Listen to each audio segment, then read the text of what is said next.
In its first year of operation alone, a single telescope in the mountains of Chile is expected to catalog more objects in the night sky than every other optical observatory in the entire history of human astronomy combined. Not more than last year, not more than the last decade, more than the cumulative output of every telescope ever pointed at the sky, from Galileo's handheld lens in 1609 through every major observatory built in the 4 centuries since, all of it, surpassed within 12 months by one machine. That telescope, the Vera C. Rubin Observatory, officially began its real decade-long mission in July 2026, and if you actually sit with what that specific comparison means, it should genuinely unsettle you a little.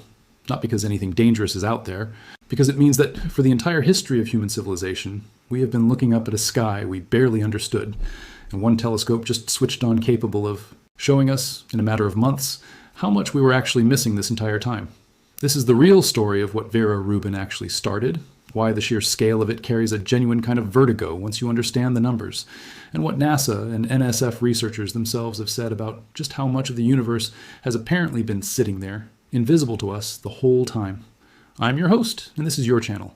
If you want the real science behind the biggest developments in space, subscribe now because we're just getting started. To understand why this specific milestone deserves genuine attention, rather than just another routine astronomy headline, you have to understand the actual timeline of how we got here, and how long the road to this moment really was. The Vera C. Rubin Observatory sits atop Cerro Pachon in the Chilean Andes, and it was first conceived all the way back in the mid-1990s, originally under the working name the Dark Matter Telescope. Construction on the physical observatory itself began in 2015, a full decade of building, testing, and refining a piece of technology unlike anything astronomy had ever attempted before. In June 2025, the observatory released its first public test images, sweeping genuinely stunning views that included more than 10 million galaxies. Visible in and around the Virgo cluster alone, many of them never studied by any previous instrument, along with roughly 2,000 previously undiscovered asteroids spotted, after just a handful of nights of preliminary testing. Those first images were remarkable on their own, but they were still, by the observatory's own description, only a tantalizing morsel, a brief preview of what the fully operational instrument would eventually be capable of once its true mission actually began. That true mission, a 10-year survey called the Legacy Survey of Space and Time, was originally anticipated to formally start by early 2026. It didn't quite make that timeline. According to Jelko Ivazic, the head of the survey, the delay came down to a careful, deliberate decision, following what he described as a period of system optimization and a thorough operational review of technical readiness, data system, performance, and scientific validation, exactly the kind of methodical, unglamorous engineering work that doesn't generate headlines, but genuinely determines whether an instrument this ambitious actually works the way it's supposed to. That review finally concluded in July 2026, and the observatory's real full-scale survey officially began. Brian Stone, who was serving in the role of acting director of the National Science Foundation at the time, marked the occasion with a phrase that captures the scale of what was actually starting. Today, he said, we begin filming the greatest cosmic movie ever made. Here's where the numbers start to become genuinely difficult to fully process. Once operating at full capacity, Rubin is designed to photograph the entire visible southern hemisphere sky, roughly once every 3 to 4 nights, continuously for the next decade, using the largest digital camera ever built for astronomy, capable of capturing 3 to 200 megapixels in a single exposure. Every single night of observation is expected to generate approximately 10 terabytes of raw data, an amount so large that NASA and NSF had to build entirely new background engineering systems, specifically for image processing, database management, and real-time data distribution, just to keep up with the incoming flow. And the National Science Foundation's own stated projection for what this will produce in practical terms is almost hard to hold in your head all at once. The first year of the LSST program alone is expected to image more night sky objects than those captured by every other optical observatory throughout the entirety of human history combined. Sit with that number for a moment, because it's genuinely worth doing so slowly. Every star cataloged by ancient astronomers using nothing but their eyes, every object recorded through Galileo's telescope in the early 1600s. Every discovery made by every major observatory built across 4 centuries of astronomical progress, Mount Wilson, Palomar, Hubble, every ground-based survey telescope ever constructed anywhere on Earth. All of that combined cumulative human effort is expected to be surpassed by a single machine within its first 12 months of real operation. That's not a claim about Rubin being slightly better than what came before it. That's a claim about an entire centuries-long chapter of astronomical history being functionally dwarfed within a single year by one observatory's opening act. This isn't a hypothetical projection either. Even before the formal survey officially began, Rubin had already demonstrated exactly this kind of overwhelming capability during its preliminary testing phase in ways that genuinely startled the scientists. Reviewing the results. On a single night in February 2026, during early alert system testing, Rubin's automated difference imaging software flagged 800,000 individual objects of interest in the sky.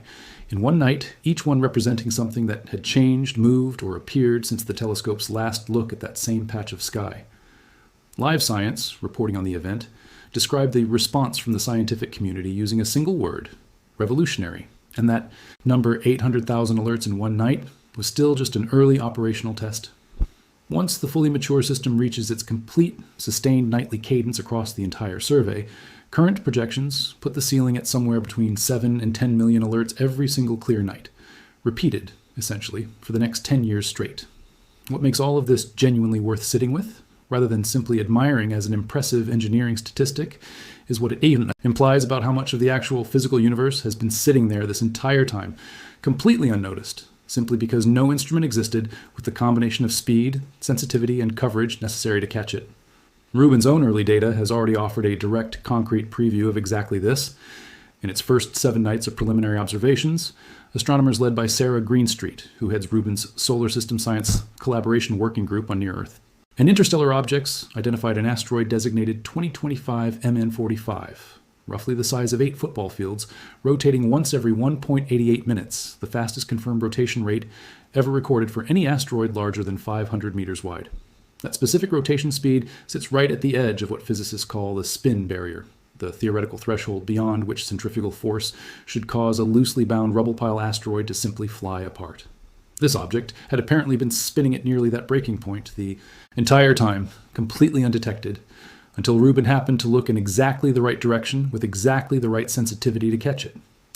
The observatory's early testing also produced something even more specific and, in its own way, genuinely humbling for the scientific community involved. When astronomers went back through Rubin's commissioning data, the preliminary test images gathered before the formal survey ever officially began, they found something nobody had originally been looking for. Pre-discovery sightings of 3I Atlas, the third confirmed interstellar object ever detected passing through our solar system, sitting quietly in Rubin's own archived imagery from July 3, 2025, captured days before any other telescope on Earth had actually detected and confirmed the object at all.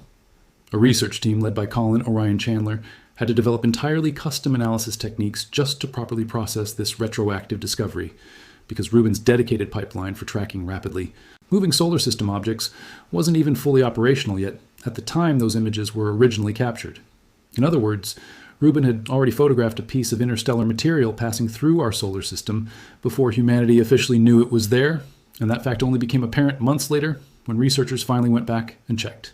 That specific detail carries real weight because it means the disturbing scale of this observatory isn't just about future potential. It's already demonstrated retroactively that even in its earliest, least refined testing phase, before its systems were fully calibrated and its detection pipelines were even completely built, Rubin was already capturing genuinely significant objects that the rest of the world's combined astronomical infrastructure hadn't yet noticed. Peter Veres, an astronomer who has closely followed Rubin's early solar system results, and Sarah Greenstreet's own broader research group have both noted publicly that the sheer density of Rubin's observations means events like fast-rotating asteroids, faint interstellar wanderers, and rare, faint stellar explosions, the kind of failed supernovae too dim for virtually any other survey on Earth to catch, are now becoming routinely detectable for the first time in the history of the field. Stephen Smart, an astronomer quoted discussing Rubin's supernova hunting capability, put the sensitivity gap in blunt terms. Rubin, he said, goes down 100 times fainter than other sky surveys, meaning an entire category of cosmic events, catastrophic, stellar. Explosions among them has likely been happening around us constantly, invisibly, simply outside the detection threshold of every instrument that came before this one. Luca Rizzi, an NSF program director for research infrastructure, captured the underlying philosophical weight of all of this directly in a single, deceptively simple sentence. Rubin, he said, will find things that no one even knew to look for. That's worth reading twice because it's not a marketing tagline. It's a direct, honest acknowledgement from the people who built this instrument that its most important discoveries over the next decade will almost certainly be things nobody currently has a name for, categories of object, or event that don't yet exist in any astronomy textbook, simply because no prior instrument was ever sensitive enough or fast enough to notice they existed at all. It's worth being clear and honest about what this genuinely means and what it doesn't, because that clarity is exactly what separates a legitimately unsettling scientific reality from manufactured, invented fear. Nothing about Rubin's mission suggests any kind of danger to Earth. Its near-Earth asteroid detection capability, in fact, functions as a direct benefit to planetary safety, dramatically, improving humanity's ability to catalog and track potentially hazardous objects that have, until now, gone completely unnoticed. The genuinely disorienting part of this story isn't a threat. It's a matter of scale and humility. For the entire recorded history of astronomy, human beings have operated under the reasonable, if quietly overconfident, assumption that our collective telescopes had given us a reasonably complete picture of what exists in the sky above us. Rubin's first year alone is on track to demonstrate, empirically and undeniably, just how incomplete the picture actually was, revealing more of the physical universe in 12 months than every prior observatory managed across 4 centuries of combined effort. So here is where this genuinely leaves things, honestly, grounded entirely in NASA, NSF, and NORLab's own published statements and projections. The Vera C. Rubin Observatory's real decade-long survey formally began in July 2026, after a decade of construction and a final period of careful technical validation. In its first year alone, it is projected to image more objects than every optical observatory in human history combined, generating roughly 10 terabytes of data every single clear night, and producing, once fully operational, somewhere between 7 and 10 million individual alerts per night for the next 10 years straight. Its earliest preliminary tests have already retroactively caught an interstellar object before any other telescope on Earth noticed it, and identified an asteroid spinning at nearly the physical limit of what should be possible before it flies apart. That is not manufactured drama. That is the honest, documented scale of what genuinely just started, and the honest, on the record admission from the people who built it that its biggest discoveries will likely be things nobody currently even has a name for. If this kind of story is what you come here for, one grounded in exactly what NASA and NSF's own scientists have measured and said, rather than exaggeration, hit subscribe and turn on notifications, because the real scale of this decade-long survey is only just beginning to reveal itself. Drop a comment telling me what you think Rubin will find in its first year that nobody currently expects. And share this with someone who still thinks we already had a complete picture of what's actually out there.